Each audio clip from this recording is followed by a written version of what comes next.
السلام عليكم ورحمة الله وبركاته. ازيكم يا حبايبي عاملين ايه؟ يا رب تكونوا بخير، يا رب كل عام وانتم بخير. خلاص بدأنا نعمل الفول والطعمية لسحور بكرة ان شاء الله بإذن الله. أول سحورة بكرة. معانا نص كوباية حمص الشام، ومعانا نص كوباية فول مدشوش. دول هنخمرهم في المية لبكرة ان شاء الله، ونشوف هنبقى نعمل فيهم ايه. تعالوا بقى نشوف عملنا. معايا هنا ربع كيلو فول فلاحي بلدي، ومعايا نص كوباية من العدس، ونص كوباية من الفول المدشوش مع بعضهم كده خلطة واحدة. وحاطين مية كتير علشان مش نفتح عليه تاني خالص الا بقى ما يستوي ان شاء الله باذنك انت يا رب، ان شاء الله باذن الله تاني يوم الصبح.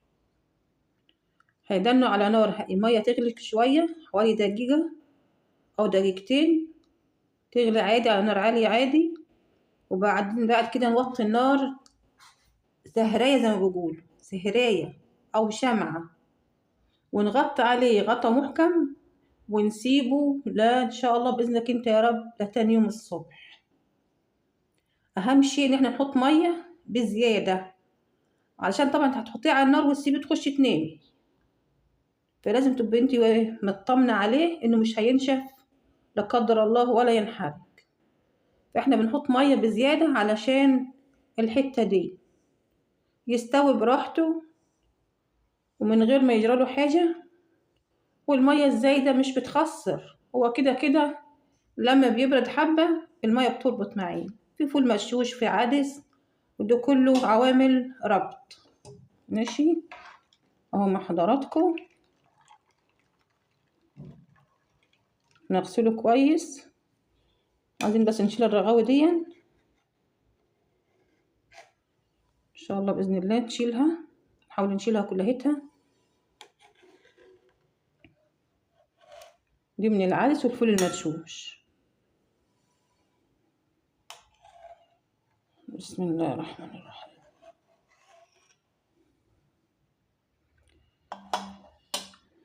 هحط كمان شوية مية، عندي هنا شوية سخنين احطهم من البراد.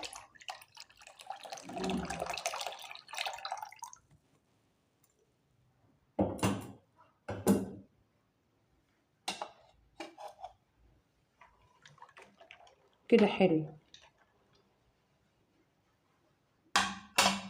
هنسيبه يغلي شوية، وبعدين نهدي عليه النار لآخر درجة في التوطاية، يعني بحيث ان هي هتنطفي منكي خلاص، وتسيبيها لتاني يوم الصبح ان شاء الله بإذن الله. هنشوفه لما يستوي. يلا يا حبايبي، سنة وانتم طيبين.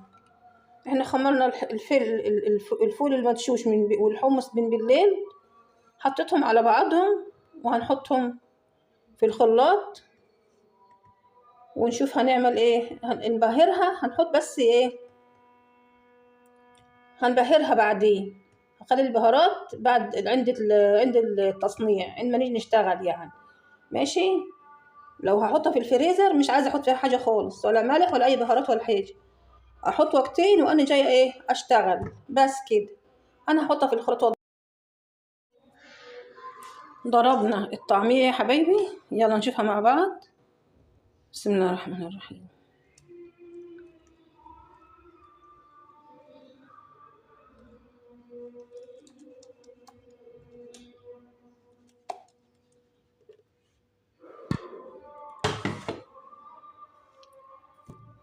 لا اله الا الله سيدنا محمد رسول الله صلى الله عليه وسلم.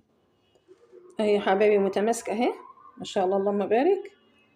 اخدت الخلاط كده على راحته، بس هي خدت حوالي يعني هنقول ايه كوبايه ميه بتاعت الشاي اهي، مش محتاجه اي حاجه تانية. حطيت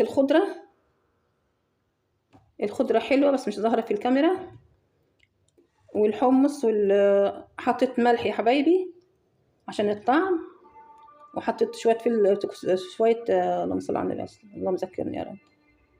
اللهم صل على النبي عليه الصلاة والسلام. شوية كزبرة ناشفة مطحونة، حوالي معلقة كده بديا كده خلاص. ايه بقى اللي احنا مش هنحطه، وده لازم مش نحطه في التخزين؟ الكربوناتو. ماشي يا حبايبي، الكربوناتو لما واحنا بنشتغل كده نروح مقلبين شوية ونشتغل، لكن نخزنها بالكربوناتو لا. ماشي، بس انا حطيت ملح وحطيت الكزبرة بس. هنبقى نحط بقى شوية فلفل اسمر، شوية كمون برضو واحنا بنشتغل. يلا هشوفها اخد ايه. طبعا مش هنعمل دي كلها، هناخد شويه للسحور ان شاء الله باذنك انت يا رب في طبق كده واحطهم في التلاجة من تحت، والباقي احطه في كيس او 2 زي ما نشوف. هنشوف مع بعض. يا حبايبي الفول مع حضراتكم، شايفين اللون الحلو ده؟ اللهم صل على النبي، اللهم صل على النبي، اللهم صل على النبي.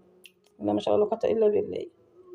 اهو يا حبايبي فول حصى بلدي، فول مدشوش، شويه عدس، ادانا اللون الحلو الجميل ده. حطيت لها شويه شطه، شويه كمون، شويه فلفل اسمر، نص معلقه كركم، معلقه كركم، معلقه صغيره من تحت الشاي. ماشي حبايبي، يعني معلقه الشاي مش مليانه، نصها. شايفين لون الفول؟ لون يعني منجياه وغسلاه وزي الفل، ما خمرتوش، مش متخمر. انتوا عارفين انا مش ما بحبش اخمر الفول. واستوت زي الفل حبايبي اهي. يعني عشان ماسكه التليفون بايدي.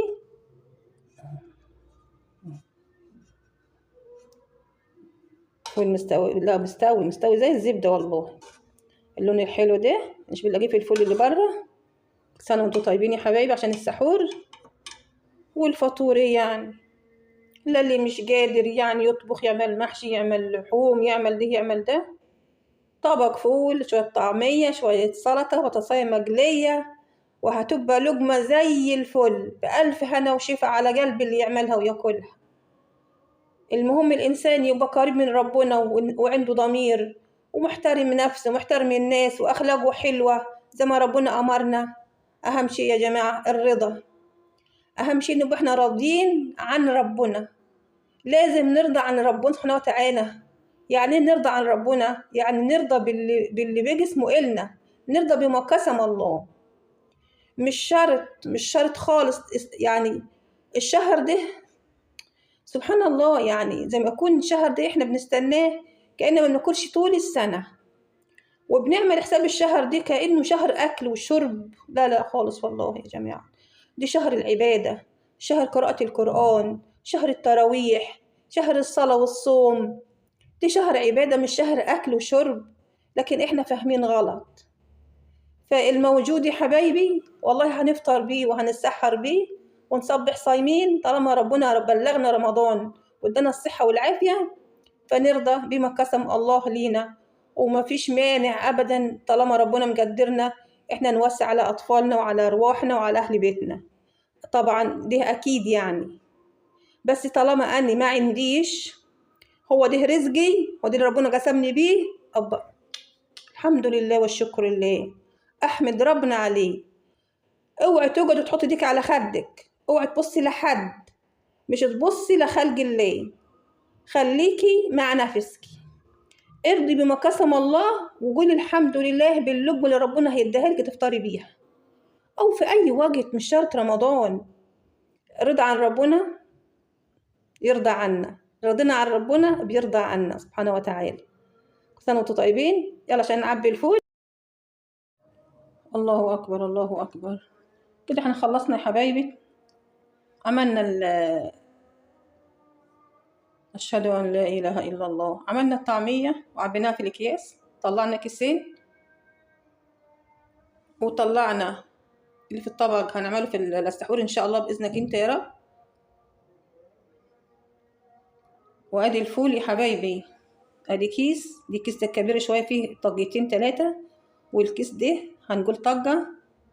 أشهد أن محمد رسول الله صلى الله عليه وسلم. أشهد أن محمد رسول الله صلى الله عليه وآله وصحبه وسلم. وادي برضو الفول اللي هنعمله في السحور. يبقى الفول والطعمية، ده الطعمية والفول ده للسحور اللي في الطباق بتاع السحور بتاع الولاد ان شاء الله. وده اللي هيتخزن 2 طعمية، كيسين طعمية، وده كيسين فول، بس في كيس كبير هيجي طاقتين او 3 كمان. ماشي حبايبي، كل سنة وانتم طيبين. ادي الصينية من بعيد، واحنا بنعمل الطعمية هنحط عليها بيضاية حلوة كده علشان تديها طعم، ونغنيها تبقى غنية كغذاء يعني. واللي ربنا يقدركم عليه اعملوه وكلوه بألف هنا وشفا على قلوبكم يا حبايبي. مش تنسوني من اللايك يا حبايبي، اللايك يا حبايبي. مفيش لايكات، اكيد في سر في الموضوع ده انا مش عارفاه، ربنا وحده هو اللي عارفه. شوفوا الفيديوهات يا حبايبي وحطوا لي اللايك، ربنا يرفع قدركم عنده. السلام عليكم ورحمة الله وبركاته.